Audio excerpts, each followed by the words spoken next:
Student, good morning.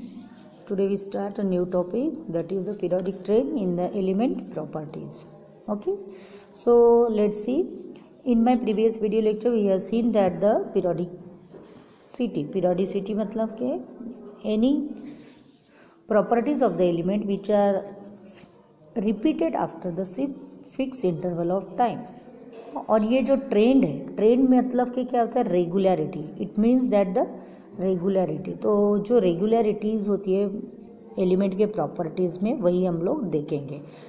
Okay, so let's see.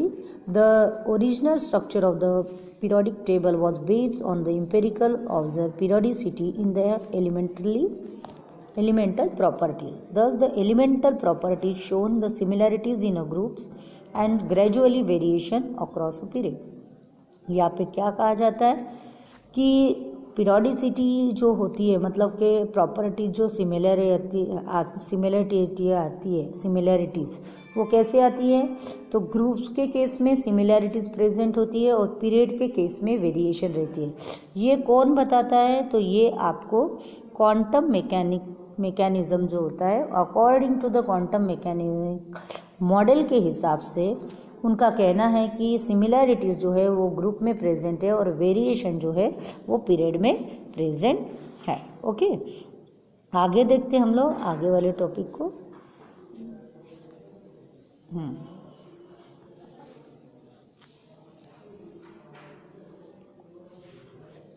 We will now discuss in this session the periodic train in the physical and chemical properties of the element correlated them the electronic configuration. अभी जो हम लोग element की physical और chemical properties जो देखेंगे वो correlate किससे करेंगे, तो इलेक्ट्रॉनिक कॉन्फ़िगरेशन के साथ और न्यूक्लियर चार्ज के साथ. और ये जो आप लोग जो न्यूक्लियर इलेक्ट्रॉनिक कॉन्फ़िगरेशन और न्यूक्लियर चार्ज दो देखोगे वो फंडामेंटल फैक्टर के ऊपर डिपेंड है. कौन से फंडामेंटल फैक्टर के ऊपर डिपेंड है, तो वो है आपके fundamental factor, namely the attraction the electron towards the nucleus and repulsion between the electron to the same atom. मतलब कि इलेक्ट्रॉन के बीच में कैसा रिपल्शन हो रहा है और न्यूक्लियस जो है इलेक्ट्रॉन को किस तरह से अपने तरफ अट्रैक्ट कर रहा है, ये दो फैक्टर के ऊपर डिपेंड है. ओके,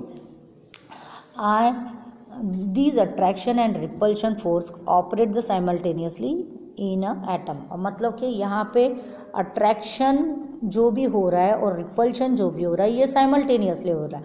जब अट्रैक्शन हो रहा है तभी रिपल्शन हो रहा है, और इसी फिनोमेना को हम लोग effective nuclear charge and screening effect कहते हैं. अट्रैक्शन जहाँ हो रहा है तो उसको हम लोग इफेक्टिव न्यूक्लियर चार्ज कहेंगे, और जो दूसरे इलेक्ट्रॉन उसको प्रोटेक्ट कर रहे हैं उसको हम स्क्रीनिंग इफेक्ट कहेंगे. उसके डिटेल्स हम लोग आगे देखते हैं. ओके, तो फर्स्ट है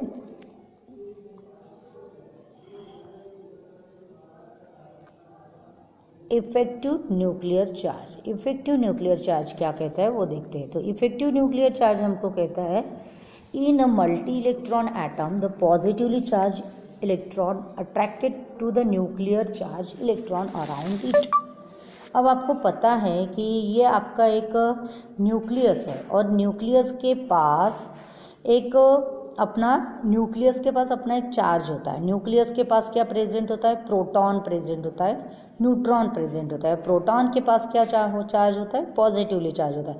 और उसके आजू बाजू में जो ऑर्बिट होते हैं, ये ऑर्बिट इनके पास होते हैं इलेक्ट्रॉन. ठीक है, और ये इलेक्ट्रॉन जो होते हैं ये निगेटिवली चार्ज होते हैं. तो पॉजिटिवली चार्ज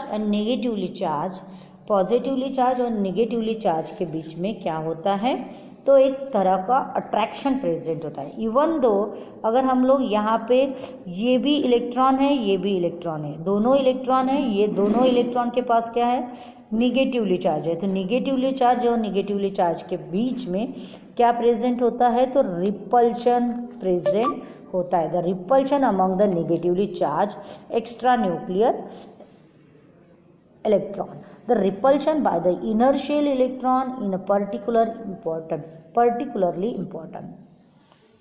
मतलब के अब यहाँ पे भी अट्रैक्शन हो रहा है, इवन ये भी अपने तरफ अट्रैक्ट कर रहा है, ये भी अपने तरफ अट्रैक्ट कर रहा है और ये भी अपने तरफ अट्रैक्ट कर रहा है। तो सभी का एक तरह से साइमल्टेनियसली डिफरेंट टाइप्स का वर्क है, ठीक है। This result in a pushing outer shell electron further away from the nucleus. The outer shell electron are thus held less tightly by the nucleus. In the other word, attraction of the nucleus for the outer electron in particularly cancel. It means that the outer shell electron does not experience the actually positively charge present on the nucleus. The net nuclear charge actually experienced by the electron is called the effective nuclear charge.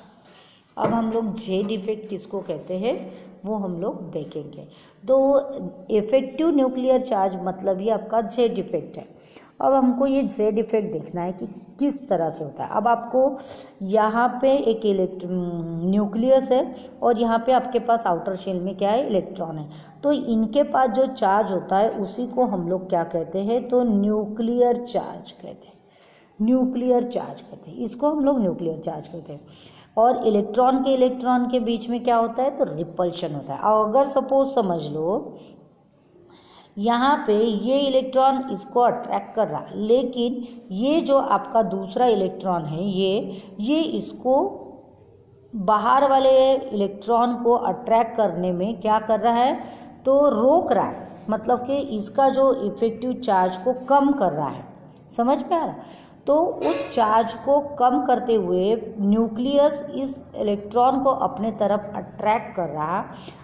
तो ये जो आपके पास ये जो electron है अंदर के side में, वो एक तरह से बाहर वाले इलेक्ट्रॉन को क्या कर रहा है, शील्ड कर रहा है। समझ में आ रहा है ना? जैसे कि एक एग्जाम्पल लेती हूँ मैं यहाँ पे।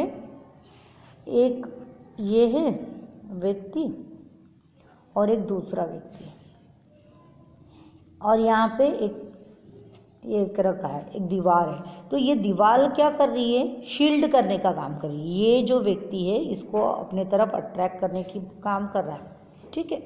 जैसे कि हम लोग बात करते हैं, ये फादर है आपके और ये आप हो। अगर आपको किसी काम बताए और आपने किया नहीं तो मदर आ जाती है यहाँ पे। तो मदर क्या करती है, आपको शील्ड करती है पापा के डांट से, ठीक है।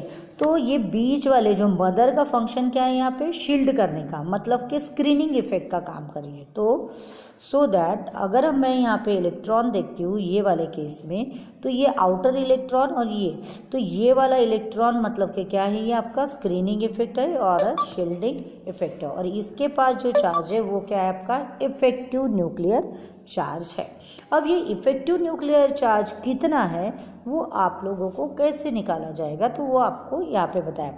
The effective nuclear charge is lower than the effective nuclear charge is lower than the actual nuclear charge Z। मतलब कि अब आप लोगों को इफेक्टिव न्यूक्लियर चार्ज अगर मुझे देखना है इलेक्ट्रॉन के पास, एक्चुअली हम लोग कितना एक्सपीरियंस करें। अब आपको पता है कि मुझे सपोज समझ लो यहाँ से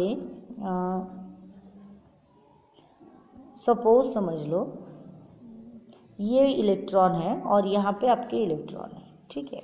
इस केस में इसको अट्रैक्ट करने के लिए सपोज समझ लो 10 जूल इतनी एनर्जी लगने वाली है। ऐसे इसके पास कितना 10 जूल है, और ये बाहर के इलेक्ट्रॉन को अट्रैक्ट करने के लिए सिर्फ और सिर्फ 7 जूल इतनी ही एनर्जी लगने वाली है, ठीक है। लेकिन ये जो है बीच में ये क्या कर रहा है, इसके चार्ज को कम कर रहा है। तो इसको क्या करना पड़ेगा, इसी के चार्ज को क्या करना पड़ेगा, डिडक्ट करना पड़ेगा, कम करना पड़ेगा। तो आपको अगर इफेक्टिव न्यूक्लियर चार्ज अगर निकालना है कि मुझे स्पेशल कितना चार्ज लगा ये इलेक्ट्रॉन को अट्रैक्ट करने के लिए, तो मुझे क्या करना पड़ेगा, ये जो जेड आपका न्यूक्लियर चार्ज है, न्यूक्लियर चार्ज से ये इलेक्ट्रॉन को अट्रैक्ट करने के लिए लगने वाले चार्ज से माइनस करना पड़ेगा, ताकि जो भी आपका आंसर आएगा वो आपका इफेक्टिव न्यूक्लियर चार्ज आ जाएगा। मतलब अंदर वाले इलेक्ट्रॉन के पास जो चार्ज होता है उसको हम लोग इफेक्टिव न्यूक्लियर चार्ज कहते हैं। समझ में आ रहा? तो शील्ड करने वाले इलेक्ट्रॉन के चार्ज को शील्डिंग इफेक्ट कहते हैं, जो रोकते हैं उस इलेक्ट्रॉन को हम लोग इफेक्टिव न्यूक्लियर चार्ज कहते हैं, और न्यूक्लियस के पास जो चार्ज होता है उसको न्यूक्लियर चार्ज कहते हैं। और इसी तरह से इलेक्ट्रॉन को अट्रैक्ट किया जाता है। Here the sigma it is called as the shielding constant और screening constant, and the value of the sigma depend upon the types of orbit that the electron occupy. ठीक है, इलेक्ट्रॉन किस तरह से ऑक्यूपाई कर रहा स्पेस वो आपको बताया जाता है। ठीक है, आगे चलते हैं आगे वाले टॉपिक की तरफ। As we move across a period actually nuclear charge increase by the +1 at a time. The valence shell remain the same and newly added the electron get accumulated in the same shell. There is no addition of the electron to the core. Thus the shielding due to the core electron remain same through the actually nuclear charge Z. The screening, the net result that the effective nuclear charge Z effect goes on increasing across a period. अभी आपको कहा था कि left to right अगर simply जाते हो तो आपके पास क्या होता है, तो इफेक्टिव न्यूक्लियर चार्ज जो रहता है वो आपका बढ़ते जाता है, और स्क्रीनिंग इफेक्ट जो रहता है या शील्डिंग इफेक्ट जो रहता है वो आपका कम होते जाता है। On the other hand said effective decrease down a group and this is based on the move down groups. New larger valence shell is added. As a result, there is the addition shell in a core. The shielding effect of the increase the number of core electron outweigh the effect is increased nuclear charge, and therefore the effective nuclear charge felt by the outer electron decrease largely down groups. अगर हम लोग down group जाते हो तो effective nuclear charge जो रहता है वो फेल्ड हो जाता है। ठीक है, देखो लेफ़्ट टू राइट जाओगे तो आपके पास एक नंबर बढ़ते जाता है। एक नंबर बढ़ने के वजह से उसके पास इफेक्टिव न्यूक्लियर चार्ज बढ़ेगा, और इफेक्टिव न्यूक्लियर चार्ज बढ़ेगा और उसी समय पे शील्डिंग इफेक्ट कम होंगी। लेफ़्ट टू राइट की बात करें, लेकिन डाउन द ग्रुप जा रहे हो तो आपके पास जो इफेक्टिव न्यूक्लियर चार्ज तो बढ़ रहा लेकिन ऑर्बिट भी नहीं बढ़ रहा। इस वजह से इस केस में इफेक्टिव चार्ज जो रहेगा वो आपका बढ़ेगा नहीं, और जो आपका साइज रहेगा वो एज इट इज़ रहेगा। ओके, तो यहाँ पे हमारा ये टॉपिक जो है periodic train in elemental property यहाँ पे हमारा फिनिश होता है। नेक्स्ट टाइम हम लोग पीरियोडिक ट्रेन देखेंगे।